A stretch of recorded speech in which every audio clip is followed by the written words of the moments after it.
Assalamualaikum warahmatullahi wabarakatuh. Anak-anakku, di masa pandemi COVID-19 kali ini, saya ingatkan kembali. Yang pertama, mari kita bersama-sama menjaga kebersihan diri kita. Mari kita sekarang pencegahan COVID-19 dengan cara yang pertama dengan banyak berdoa, banyak beristighfar, banyak bersalawat, dan jangan lupa cuci tangan dengan sabun dengan air yang mengalir, selalu memakai masker, dan jaga jarak. Baiklah anak-anakku sekalian, pada pertemuan minggu ini kita akan membahas tentang pembagian akun dan persamaan akuntansi. Pada dasarnya akun ini dibagi menjadi 5 macam, yaitu ada yang disebut dengan harta atau aset, ada utang, liabilities, ada modal, capital, kemudian ada pendapatan dan beban. Jadi kalian harus diingat-ingat 5 macam itu. Dalam pembelajaran akuntansi tidak akan lepas dari kelima macam akun tadi. Sekali lagi, yaitu yang 1 harta, 2 utang, 3 modal, 4 pendapatan, dan 5 beban. Untuk lebih jelasnya kalian bisa baca kembali di buku-buku yang ada di perpustakaan atau di sumber-sumber yang lain. Kemudian untuk persamaan akuntansi, persamaan dasarnya yaitu jumlah harta akan sama dengan utang ditambah modal. Sehingga persamaannya menjadi H sama dengan U plus M. Baiklah, untuk lebih jelasnya kita lihat persamaan yang ada di bawah ini. Mari kita lihat sama-sama materinya. Yuk, terima kasih. Anak-anakku, pada pelajaran kali ini itu kita akan belajar tentang persamaan dasar akuntansi. Sebagai ilustrasi, ini ada gambar timbangan. Timbang ini menunjukkan adanya keseimbangan antara sebelah kiri dan sebelah kanan. Di persamaan akun dasar akuntansi juga sama. Nanti kita akan lihat di sebelah kiri yang ini itu untuk harta dan sebelah kanan di sini untuk modal. Baiklah, kita lihat gambaran selanjutnya. Ini tujuan pembelajarannya. Jadi diharapkan kalian setelah pembelajaran selesai mampu mempraktikkan pencatatan persamaan dasar akuntansi dengan benar. Tujuannya. Seperti yang sudah saya katakan tadi, bahwa konsep dari persamaan dasar akuntansi yaitu jumlah harta di sebelah kiri sama dengan jumlah utang dan modal yang di sebelah kanan. Ini sehingga harta sama dengan utang ditambah modal. H sama dengan U plus M. Sebelum belajar lebih jauh, di sini kita harus tahu dulu masalah penggolongan akun. Akun, sebagaimana telah saya kemukakan sebelumnya, yaitu dibagi menjadi 2, akun real dan akun nominal. Akun realnya dibagi 3, harta, utang, dan modal. Sedangkan akun nominal ada 2, yaitu pendapatan dan beban. Ini yang harus kita ingat-ingat selama belajar akuntansi. Ya, ada harta, utang, modal, tambah pendapatan dan beban. Jadi semuanya ada 5. Ini penggolongannya. Harta itu semua milik perusahaan, baik yang berwujud maupun yang tidak berwujud, yang ikut serta dalam menjalankan perusahaan. Di sini harta dibagi, ada harta lancar, ada harta tidak berwujud, ada investasi jangka panjang, dan ada harta tetap. Harta lancar misalnya kas.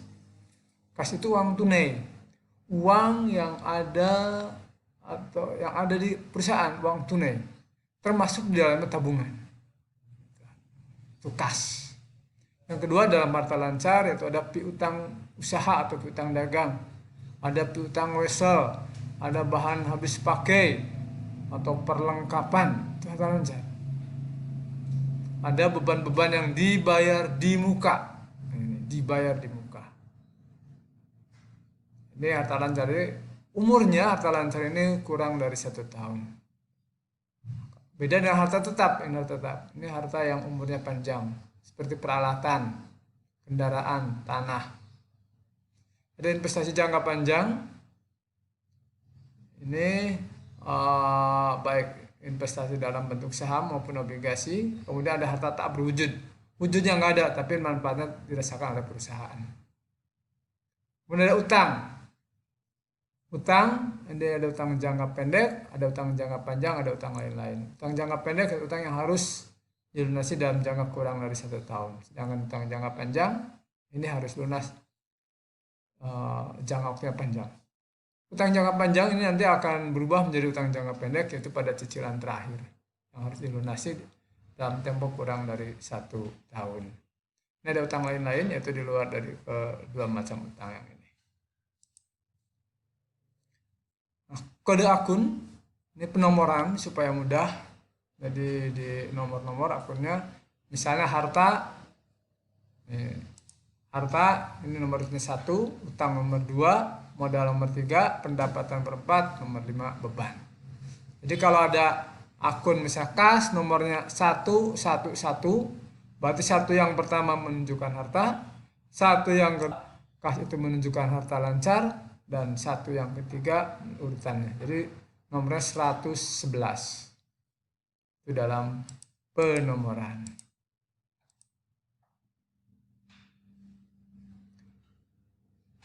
Nah, ini transaksi-transaksi dalam persamaan akuntansi, yaitu ada yang transaksi yang mengakibatkan perubahan harta dengan harta, misalnya pembelian secara tunai. Kita kalau membeli barang secara tunai, saya membeli perlengkapan, membeli kertas, membeli apa, tunai, berarti uang kita berkurang. Di sisi lain harta kita bertambah. Ini ya sebagai contoh dari perubahan harta dengan harta. Jadi, harta di satu sisi berkurang, harta di yang lainnya bertambah. Penerimaan piutang ini juga sama. Kalau kita menerima piutang atau tagihan, otomatis uang kas kita bertambah, Tapi tagihan ke orang lain, piutang itu akan berkurang, mungkin lunas malah.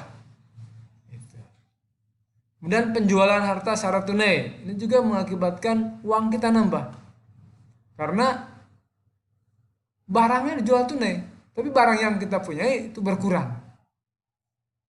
Kita misalnya menjual barang dagangan, misalnya barang dagangannya berupa Indomie, dijual Indomie berkurang, tapi uang kita bertambah. Ini contoh transaksi yang mengakibatkan perubahan harta dengan harta. Ada lagi transaksi yang mengakibatkan perubahan harta dengan utang. Misalnya kita membeli sesuatu barang dengan kredit, harta kita nambah, tapi utang juga bertambah. Kita beli motor kredit, motornya nambah, tapi ingat utang juga bertambah. Atau kita memperoleh pinjaman dari kreditur atau dari bank, duit kita nambah, tapi utang juga bertambah. Atau kita membayar utang, uang kita akan berkurang. Kita bayar utang, uang kita berkurang, tapi di sisi lain utang juga berkurang. Kemudian ini transaksi merupakan perubahan harta dengan modal. Yang pertama ada investasi yang dilakukan oleh pemilik modal, yaitu misalnya kita mendirikan perusahaan, investasikan uang. Nah, ini dengan investasi uang, otomatis modal ini bertambah, uang kasnya juga bertambah, uang kas perusahaan, bukan uang kas kita. Dilihat dari sudut perusahaannya. Kemudian memperoleh pendapatan. Kita misalnya perusahaannya bergerak di bidang potong rambut. Nah, kalau ada orang potong rambut, otomatis uang kas kita nambah. Pendapatan juga nambah. Dari mana? Dari orang yang dipotong rambutnya oleh kita.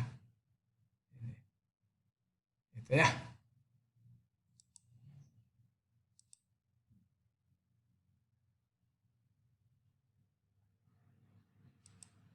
Ini ada contoh transaksi kepada persamaan dasar akuntansi.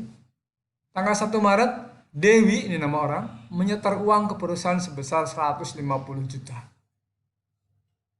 Ini ditulis. Harta, ini uang kas, jadi kas ini termasuk harta, tulis 150 juta. Ini dalam ribuan. Uang ini dari Dewi. Dewi itu pemilik, makanya masuk kolom modal. Jumlahnya sama. Sebelah kiri harta 150.000, sebelah kanan modal 150.000. Yang kedua ini, contoh kedua, pembayaran sewa. Dewi menyewa sebuah ruko untuk mulai usaha sebesar 35 juta. Ini tadi yang kita kembali.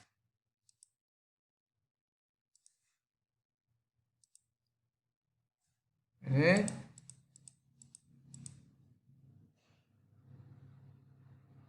bayar sewa ruko, otomatis mengeluarkan uang, ini kasnya berkurang, diberi tanda kurung kalau berkurang. Kemudian sewa dibayar di muka bertambah. Kita sekarang jadi punya ruko. Dikurangi, diselisihkan. 150.000, ini dikurangi 30.000 jadi 115.000. Ini sewa dibayar di muka asalnya tidak ada, 0 ditambah 30.000 bisa jadi 35.000. Modalnya tetap. Sekarang dicek 115.000 tambah 35.000. Ini 150 nih kali satu. Jumlahnya sama dengan ini. Persamaan. Dan jumlahnya harus sama. Contoh berikutnya, persamaan akuntansi. Pembelian perlengkapan, dibeli perlengkapan untuk menunjang kelancaran perusahaan sebesar 12 juta tunai. Kita beli perlengkapan. Otomatis kalau beli tunai uang kasnya berkurang. Nih 12.000 berkurang. Pakai kurung. Di sisi lain perlengkapan bertambah. Kenapa bertambah? Kita beli. Beli otomatis kalau kita membeli tadinya tidak punya sekarang menjadi punya. Ini perlengkapan disingkatnya pelengkap. Uang kasnya kita selisihkan 115.000 dikurangi 12.000 jadi 103.000. Perlengkapan tetap, saya diberi muka tadi tetap 35.000. Peralatan dari yang pembelian ini yang beli peralatan, ya ini barangkali kurang jelas. Dibeli peralatan seharga 40 juta kredit, ini peralatannya nambah, utangnya juga nambah. Ini 115.000 tambah 30.000 tambah 40.000, ini berarti jumlahnya 190.000. Ini tengah-tengahnya. Yang kanan utang dan modal juga sama 190.000. Ini persamaan jadi gitu. Prinsipnya harus sama. Saldo akhirnya sama. Ini tadi bayar perlengkapan tunai, membeli perlengkapan tunai. Perlengkapannya nambah, uang kasnya berkurang. Karena dipakai untuk membeli. Kita lihat saldo terakhirnya ini 103.000 diperoleh dari 115.000 dikurangi 12.000. Perlengkapan 12.000 ini jadi jumlah 115. Ini 35 jadi 150 ditambah 40 jadi 190. Yang sebelah kanan juga sama. 40 ditambah 150.000 jadi sama-sama 190.000. Nah, ini sepintas tentang persamaan akuntansi. Jadi prinsipnya jumlah harta sama dengan utang ditambah modal. Ini yang perlu Anda pahami, kita gunakan logika kita bahwa kalau kita membeli sesuatu atau membayar sesuatu, otomatis minimal ada 2 akun yang akan terpengaruh. Contoh yang gampang, di sini membeli perlengkapan secara tunai, otomatis uang kasnya berkurang karena uang yang dipakai untuk membeli perlengkapannya bertambah. Yang dua, ada kas atau uang tunai dan perlengkapan. Selalu dua. Kita membayar utang, utangnya berkurang, uang kas kita juga berkurang. Jadi minimal dua. Kita membeli peralatan, tadi secara kredit, peralatannya nambah, utangnya juga nambah karena kita belinya secara kredit. Nah, itulah pembelajaran kali ini. Mudah-mudahan kalian bisa paham, dan untuk lebih jelas silakan untuk memperdalam lagi, lebih jelasnya, lebih dalamnya lagi Anda baca buku-bukunya, dan jangan lupa karena ini pelajaran yang tidak hanya memerlukan hafalan tapi butuh pemahaman sehingga diperlukan latihan-latihan. Itu saja untuk pembelajaran kali ini. Mudah-mudahan kita selalu dalam lindungan Allah SWT. Assalamualaikum warahmatullahi wabarakatuh.